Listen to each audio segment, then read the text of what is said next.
संचालक जी से निवेदन करता हूं कि अपना मार्गदर्शन।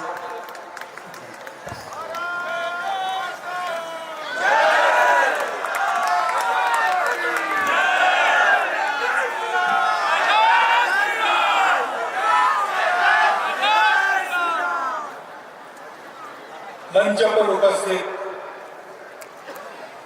श्रद्धेय संतद्वय श्रद्धेय श्री उमाकांत प्रबंधाचार्य जी महाराज, श्री बब्रुवान जी महाराज,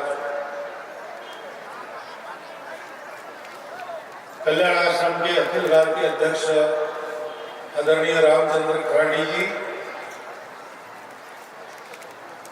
माननीय प्रांत संचालक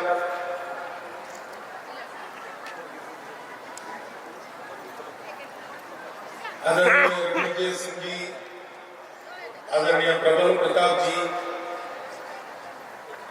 वनवासी कल्याण आश्रम के सभी पदाधिकारी गण और उपस्थित सभी नगरवासी, ग्रामवासी, भारतवासी, बंधु भगिनी, मेरे लिए बड़ा सौभाग्य का अवसर है कि आप लोगों के दर्शन हो जाते हैं। आजकल तो मैं नागपुर में हूं, लेकिन मैं रहने वाला जहां का हूं वो वनवासी जिला है, चंद्रपुर है।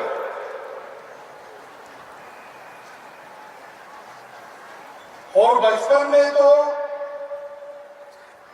बहुत ज्यादा शहर और वनवासी ग्रामीण ये भेद नहीं था, बहुत आना जाना चलता था। इसलिए जब आप लोगों के बीच आता हूं तो मैं अपने घर आया हूं ऐसा मुझे लगता है। बचपन के सुमधुर जीवन में फिर से आया हूं ऐसा लगता है। और सहयोग की बात ऐसी है कि ये आने का जो योग बना वो कोई बहुत विचार करके तय नहीं हुआ, ऐसे ही तय हो गया। लेकिन जनजातीय गौरव दिवस, भगवान बिरसा का जन्मदिन और स्वर्गीय श्री दिलीप सिंह जी जुगदेव जी की प्रतिभा का अनावरण, ये दोनों बहुत जुड़ी हुई बातें या इस सहयोग में जुड़ गई। क्योंकि दिलीप सिंह जी को मैं भी जानता हूं, 4-5 बार मिला हूं, कार्यक्रमों में 2 बार उनके साथ रहा हूं। एक वीर प्रकृति के व्यक्ति, निर्भय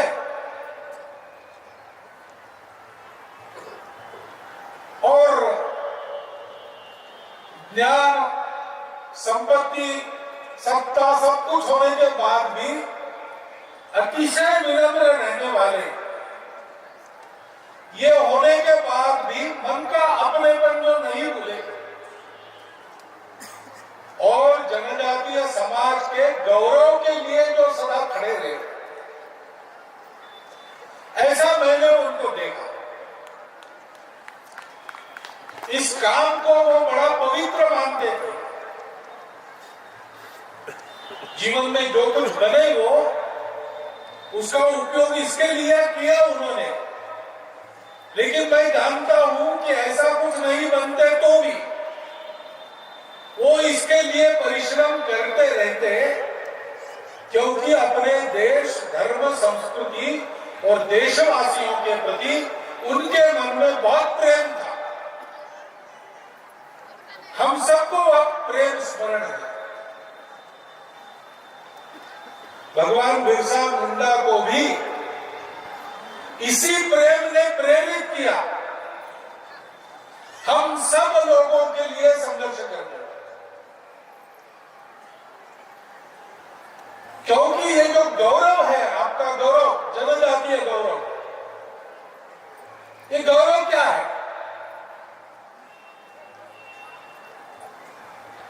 गौरवान जी ने बताया अपने पूर्वजों की परंपरा अपना गौरव है, क्योंकि वो हमको बताती है हमको कैसे जीना है।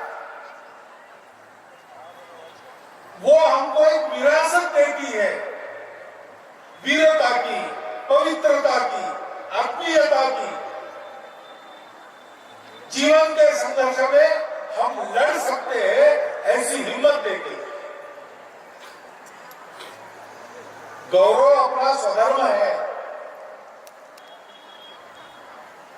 और धर्म के मामले में तो जनजातीय गौरव ही भारत का धर्म गौरव है।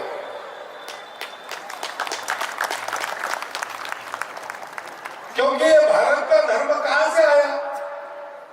इतने सारे देवी देवता पूजा पद्धति अलग अलग होने के बाद भी सब लोगों का व्यवहार एक सा रहता है।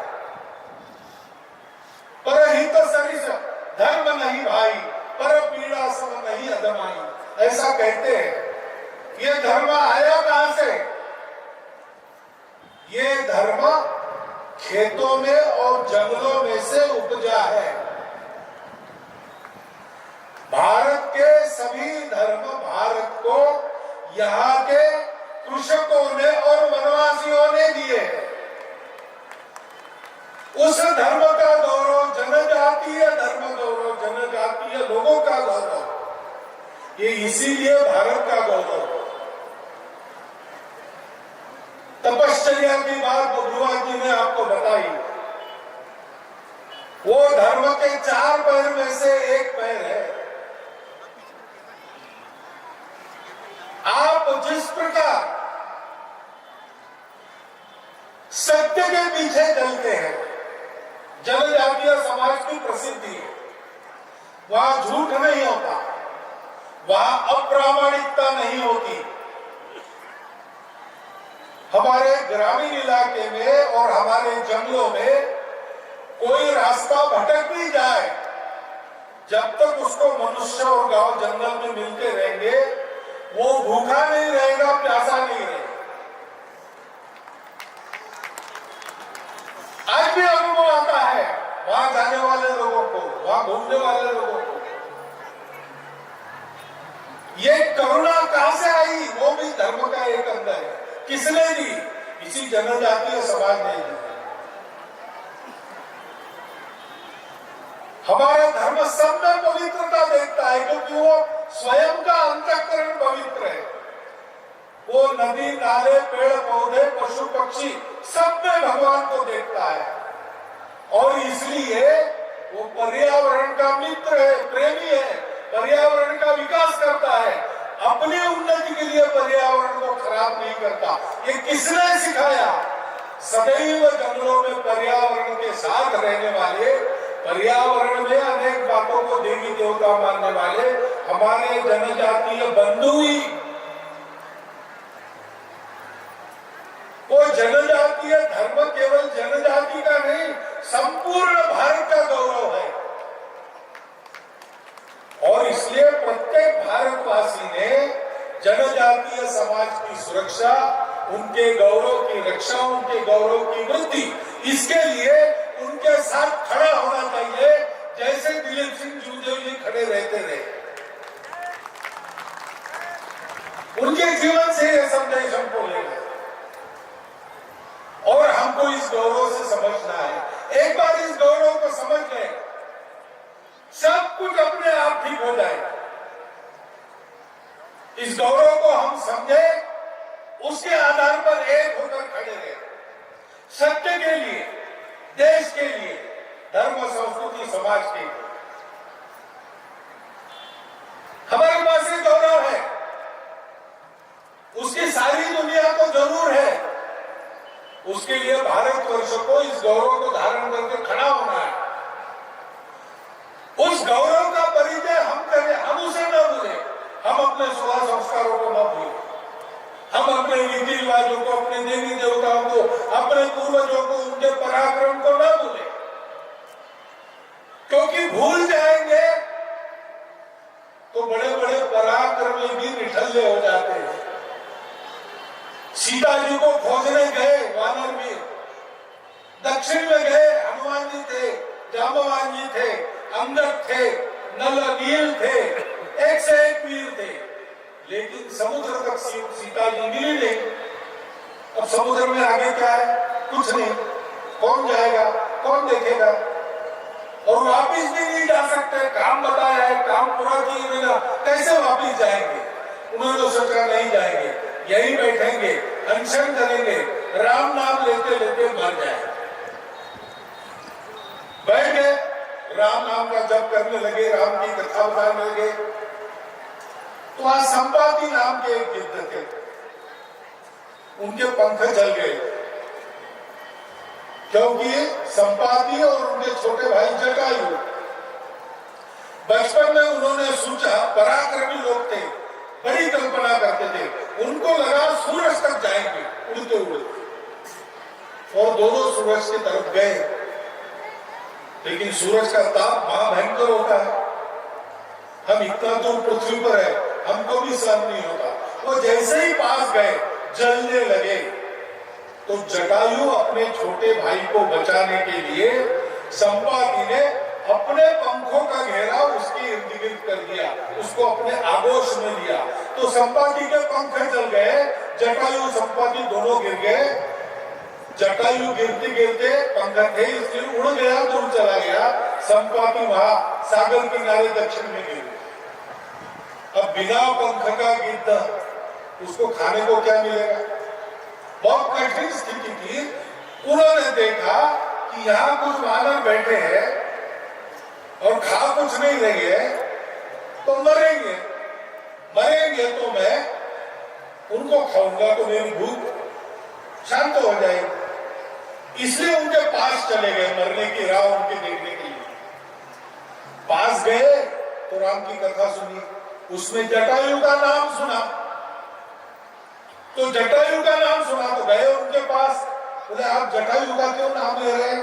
आप जटायु गिद्ध की बात कर रहे हैं, वो तो मेरा छोटा भाई है, उसका समाचार क्या है आपके पास, बताइए हमको। तो समाचार क्या था?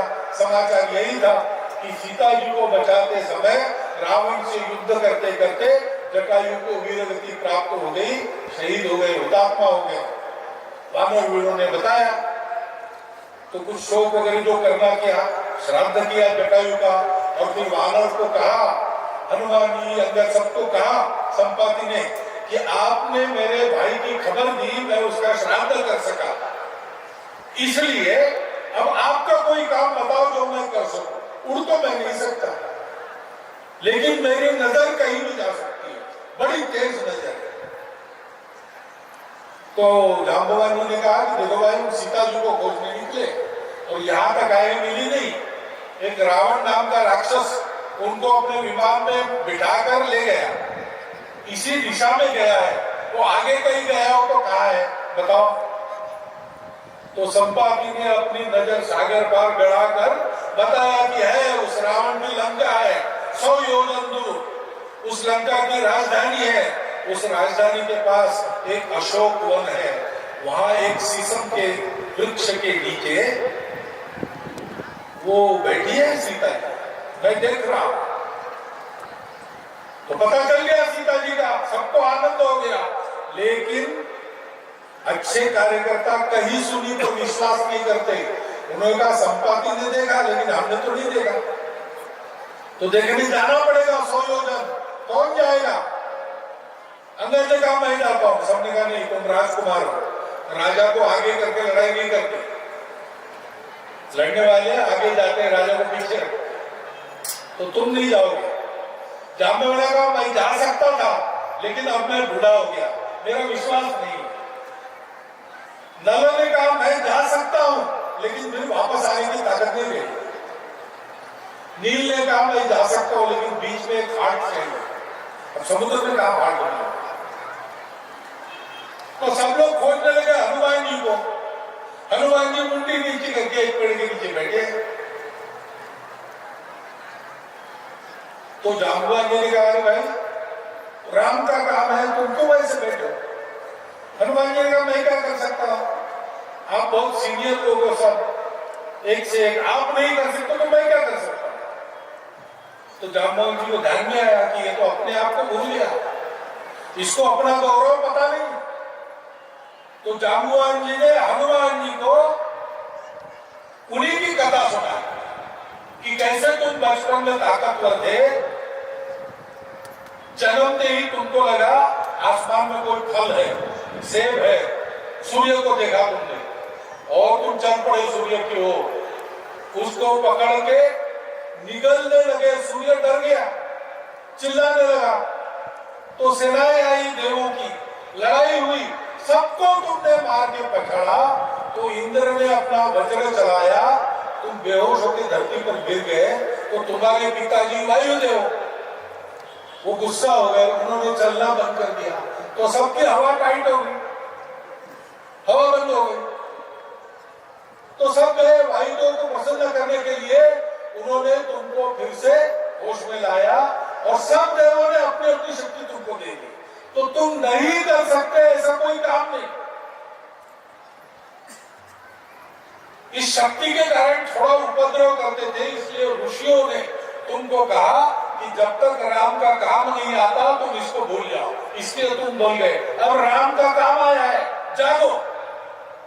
तो हनुमान जी को जब याद आया अपना गौरव, अपना परिचय, तो याद करने से ही पहाड़ जैसे बन गए और फिर एक ही छलांग में लंका में पहुंच गए।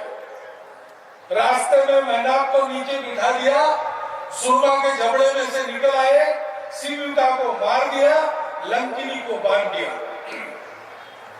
लंका में जाके सीता जी को खोज लिया, राम का संदेश उनको दे दिया, अशोक वन को उजाड़ दिया, रावण के पुत्र को मार दिया, रावण के दरबार में जाकर राम का खरा खरा संदेश सुनाया और लंका दहन करके रावण और राक्षसों के मन में राम जी की धाक बिठा के वापस।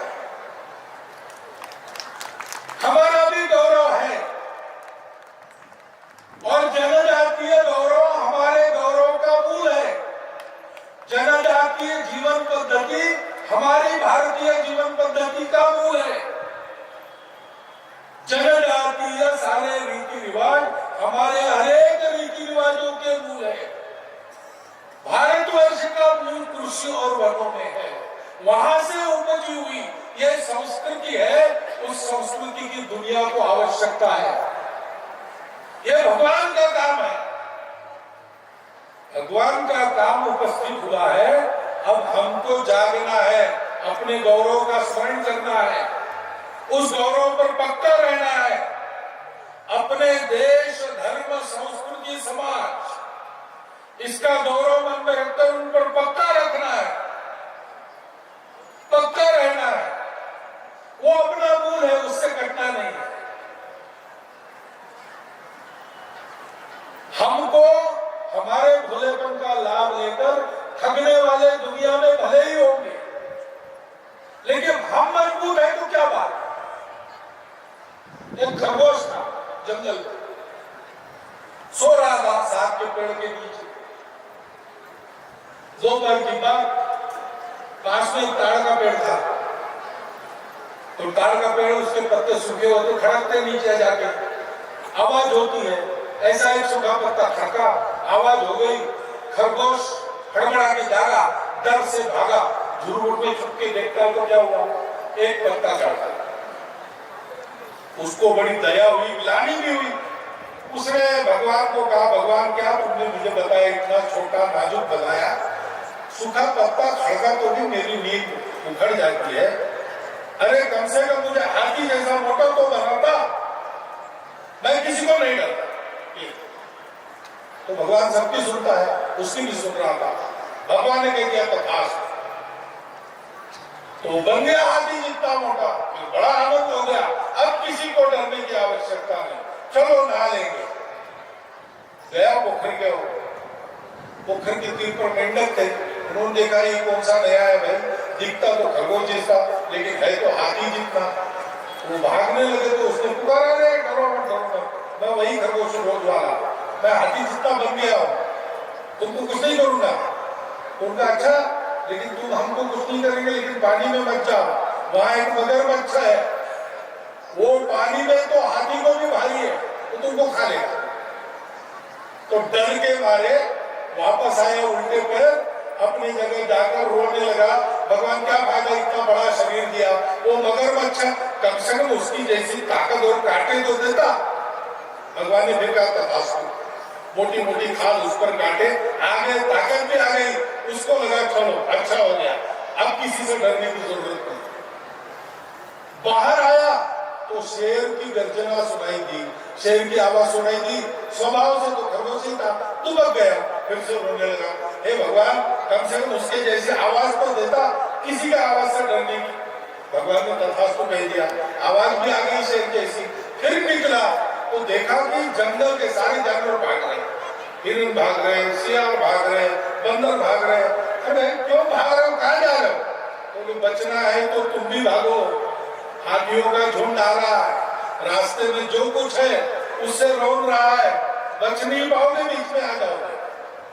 फिर भागने लगा, छूट गया, फिर रोने लगा, भगवान ये क्या मजाक कर रहा है, मुझे हमेशा कुछ देता है और मेरा डर नहीं जाता। तो भगवान ने उसको कहा कि अरे ये सब बड़ा आकार और कांटे गर्जना, इसकी आवश्यकता क्या है? तुम्हारे खरगोश जैसे शरीर में ही एक स्वगौरव से भरा, स्वाभिमान से युक्त, बलशाली, निर्भय दिल मांग लेते, हृदय मांग लेते, तो तुमको डरने की जरूरत ही नहीं है। हम लोगों को भी इसको नहीं सोचना है हम क्या है, कैसे, हम जो भी है सारी दुनिया को भारी है, क्योंकि हमारे पास अपना गौरव है, अपना धर्म है, अपना स्वाभिमान है, और दिलीप सिंह जी जैसी निर्भयता भी हमारे पास है।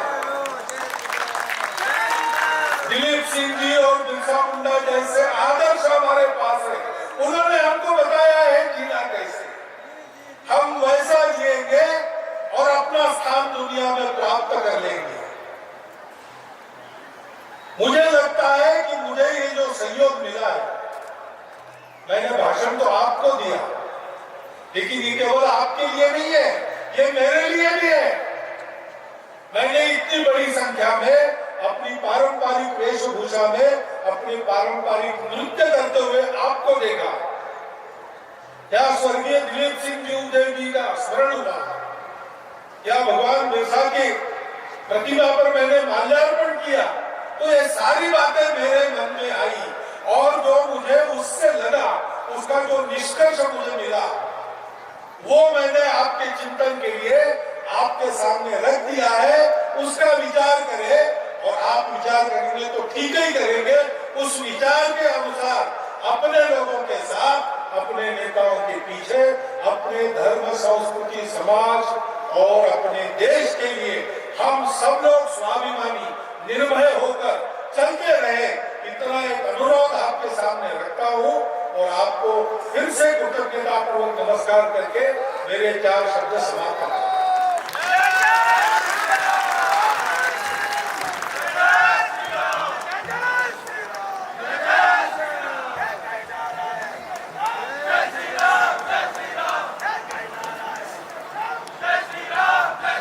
बोलिए भगवान बिरसा मुंडा की, धरती माता की, सिंगनी दाई की, कैनी दाई की, लागोड़ किसान की, बाबा कार्तिक उरांव की, शहीद तिलका माझी की, पूज्य गहिरा गुरु जी महाराज की, बोलो बोलो भारत माता की।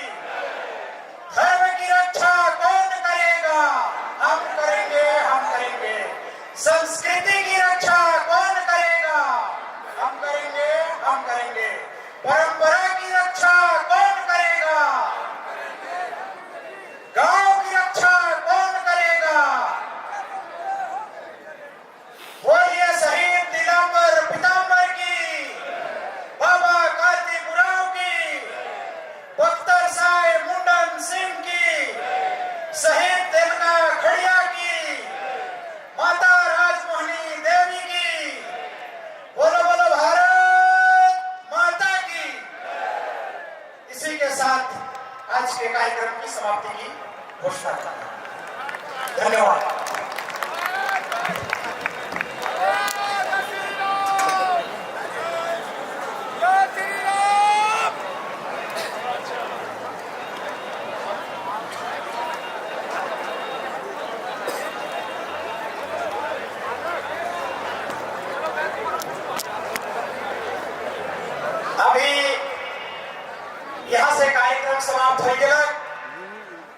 रावरे मन जैसे जैसे अपन साधक से आई ही वहां तक रावरे मन अपन परंपरागत लोक नृत्य वाद्य के साथ में आई ही तो नाचते गाते हुए अपन वाहन तक जाना है। आज जनजाति गौरव दिन है के हमर मन गौरव दिन है के